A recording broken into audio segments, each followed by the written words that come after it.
भगवान किस कसूर की दी है इसे सजा। मिता देख चला गवा पानी बा। हाँ मिता आवत है।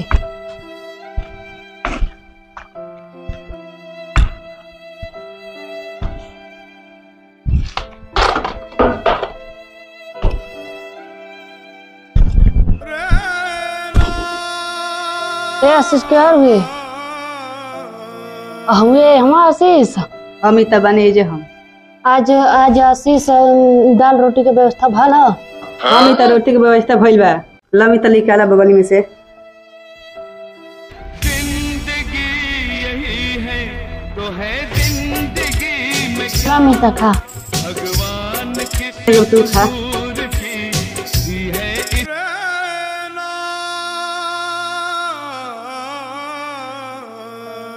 मित्र राती के व्यवस्था कर जा।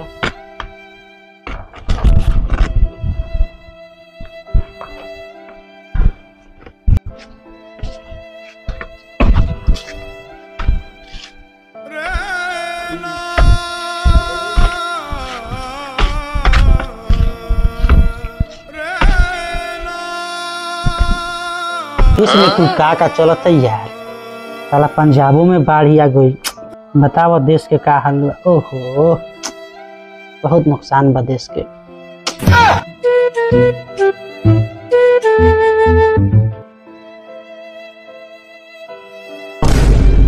अरे हई सारा फिर आओ तरह सरी इतनी के तो साला घर दुआर तो बाना आ साला रोज मांगे आ जाता रहा हमारा के साला आनहर लूल कहीं क्या हनी से तो हम और अलगा परेशान बनी। बाप रे आगे बसो। ए चाचा आज राती के खाना के व्यवस्था हो जाई। साला तो हनी से तो और हम परेशान बनी। साला लंगड़ आनहर बहिर लूल निकल जा हमारे से द्वार पर से एकदम। तो जब देखा तब साला बिहान है सवेरे जब देखा तब साला मांगे आ जाएंगे। तो चल हट भाग ऐसे जा लौकी से मत से हमारा सोचा साला ते नहीं हट ऐसे चल लो साला ते नहीं लगा ले बड़ा चश्मा हट ये साला ऐसे अरे लूला भाग ऐसे लौकी से मत आ जा द्वार पर हमारा आज के बाद साला ते नहीं आज के बाद हमारे द्वार पर लौकी से मत ना तो टंगरिया जन सलामत भी है वो तोड़ देम साला आनहर लूल साला द्वार हमार खराब कर तरह से ना दे तरह से साला बूढ़ा बोल हरे भरे मार के खेदेला सो जाय दे आशीष केहू के बुरा ना कहना। माथा चाट धल सो डॉक्टर साहब के फोन करी। हेलो डॉक्टर साहब। अरे हमारी रिपोर्टवा के का भइल जी? अरे हाँ वो है। अरे पता ना रोई रोई के काहे दर्द ये उठता। हाँ ठीक बा भेज दी मोबाइल भेज दी रिपोर्टवा। ठीक बा रिपोर्ट तो आ गईल कि तो हमारा बुझाते नहीं है का हो और को फोन करके पूछी तो। हाँ हेलो डॉक्टर साहब। हेलो। अरे डॉक्टर साहब रिपोर्टवा तो आ गईल बा लेकिन ये तो बुझाते नहीं कि मतलब दिक्कत का बावे। अच्छा तनी समझा दी रहो हमारे का मतलब का दिक्कत भइल बा। ठीक है देखिए आपको बहुत बड़ा दिक्कत हो गया है। का जी? दिक्कत ये हो गया है कि आप जो चिड़चिड़ापन है ना आपके अंदर। हाँ जब देखा तब हमारे बीपी बढ़ जाता थोड़ा सा भी खिस बरता ना तब बुझाता कि साला हमारे दिलवा धक धक कर लगता और बहुत टेंशन हो गया होगा आपको। हाँ डॉक्टर साहब तो का दिक्कत बकर? दिक्कत यही है बाबू तुम्हारा खून जो है वो पानी हो गया है। खून पानी? हाँ मतलब का बोल जी? अब तेरा खून चढ़ावे पड़ी। खून चढ़ावे के पड़ी तो हमार तो साला दूर दूर ले कोनो रिश्तेदार घर दुआर केहू होइए नहीं करी मर दे। ये महाराज बाछी भी है। बाछी? और ऊपर चढ़ा दियो जी। अब मरते तो नहीं जानवर खून लेवा बना है। अच्छा सुनी हम देखा तो नहीं अगर केहू मिल जाला तो। ठीक है ठीक है ठीक है ठीक तो जल्दी देखियो। ठीक है बाप रे अब हम खून कहाँ से खोजी यार कि हमारा के खून दी। रुको देखा तो नहीं गाँव में घूमी के साला कोनो मिल जाओ हमारी तो इसी तक खजाने खूनवा दे दो ना तो ये दवाई में हमारी जिंदगी खोटी बुझाता। हाँ क्या करते रू खाना खा ले लू ना हम तो खा ले बनी हो। ए बुआ हाँ तनी एगो हमर काम कर देबे। बोला। काम तो ई रहल कि हमर तबीयत बहुत खराब बा, हाँ तनी हमरा के खून दे देबे। बक मटे तो मैं खाना खेला के तरह के खून दी हम जब कि नहीं जैसे। बाप रे बाप, सारा गांव के लइको बिगड़ गेल बड़ा सा, साला हमरा के कोनो भी तक खून ना दी। यार तू तो बदला नहीं है मौसम जरा सा। अरे खूनवा दे दी, इस सारा में ढेर खून लागता, देखो सारा के बाड़ी फरल बिया, वह तो दे दी। ए बाबू ए बाबू एगो काम कर देबे हमार। क्या चाचा? भाई कुल झाल मजारा जन कुल उठैले बड़े हमारा दुआरे पर से देखनी है। अच्छा छोड़ी कुल, एगो काम हमार कर दे जन ले, बहुत सीरियस बनी है, बहुत तबीयत खराब बा हमार। क्या चीज अंकल? डॉक्टर कहलस डॉक्टर कहलस न डॉक्टर हमारे खून के बहुत जरूरत बा, हमारे खून चढ़ावे के बा, तनी हमारे आधा लीटर खून दे दे अपन देहिया में से, बड़ा ही फूलल लागत रे। खून दे दे आधा लीटर। ठीक है कर रहे हैं अंकल जी, अब तो नजर लगा देंगे। बाबू ना खून दे दे बाबू ना। हम खून नहीं देंगे, मेरा खून फैला दी है। बाबू ना आप में चले जाएगा, आप कोई बड़े सिंगर बन जाएंगे, फिर मेरा क्या होगा? व्हाट लग जाएगा मेरा सिंगिंग का। बाबू ना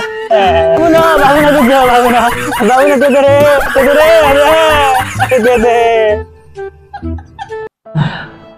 अरे बाप रे, अरे कोनो ना खून डाला सा, अब बुझाता कि हमारा या गांव के कोनो आदमी खून ना दिले से रिझा था।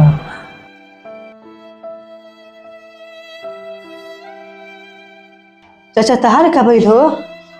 का बताई रे ओसिसवा, ऐसा हमरे कमजोरी हो गइल बा। डॉक्टर कहले से खून चढ़ावे के, साला 3 दिन से खून मांगत नहीं गांव में घूम घूम के, साला कोनो खून ना देलस। अरे हम कहता मर जीव रे। चाचा कान हंसे कल हो ताकि खून हम देम। वाह तू देबे आशीष हमरा के खून। अरे बाप रे बाप, अरे बहुत बहुत धन्यवाद आशीष, बहुत बहुत धन्यवाद। हम तो इनके बहुत सतैले हई, बहुत परेशान कइले हई। अरे बाप रे, धन्यवाद आशीष, धन्यवाद। रुक बाबू, डॉक्टर साहब के फोन करके बता दी।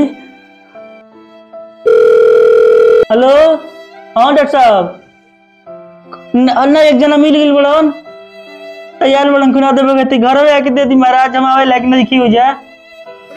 हाँ जल्दी आ जाइए महाराज, जल्दी आ जाइए।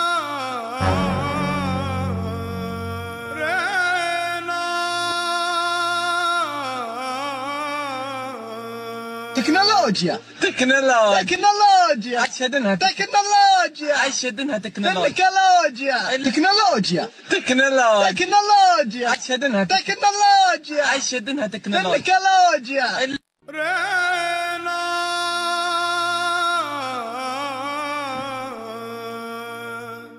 आशीष, अरे तो खुनवा आवत दहिया में तो रवानी चढ़ती है रे, झन झन करता अंदर, मजा आता। अरे डॉक्टर साहब यार तक अपनी मजबूती महसूस होती है हो। आराम मिली खून तो चढ़ गई हो, अब निकाला आइकन। निकाल दीजिए, निकाल दी। हाँ आया आराम से जी, चमच अरे आराम से क्या करम, डिजिटल जमाना हो गया, बदल दे वर्सन कुछ तरीका। हम ठीक बानी न, खतरा से बाहर बानी, तंदुरुस्त बड़ा तू, हम खतरा से बाहर न, एकदम उठ आराम से बैठा तू। अरे आशीष को बोला बोलो हो। हाँ मुंह निकालो जाओ।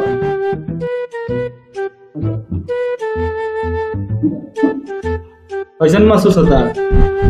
ठीक बा जी, हाँ अब बहुत बढ़िया से बोले। आशीष के पूछी कैसे महसूस करत रहे? कैसा बुझाता बबुआ? ठीक है, जा तू तनी अनार के जूस पी ली हो, आ तनी मौसमी के, आ खान पान पर ध्यान दिया। ध्यान देंगे डॉक्टर साहब, गांव में कोई बड़न से मंगनी हो खून, लेकिन साला उ काहे खातिर जो देवे जैसा, लेकिन हई लइका देखे कि भले से ही हाथ से विकलांग बा, लेकिन जो आज हमारे साथ दे दे वालो जिंदगी भर ना भुलाई, जौन हमारे साथ नहीं कर सकेले जिंदगी भर याद रखो मैं बात के।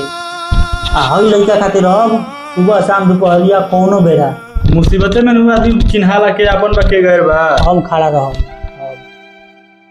ये बेरा से एकरा के हम गोद लेता नहीं, अब ऑफिशियल काम करवा दे। कहाँ जाके पड़ी, वकील की है?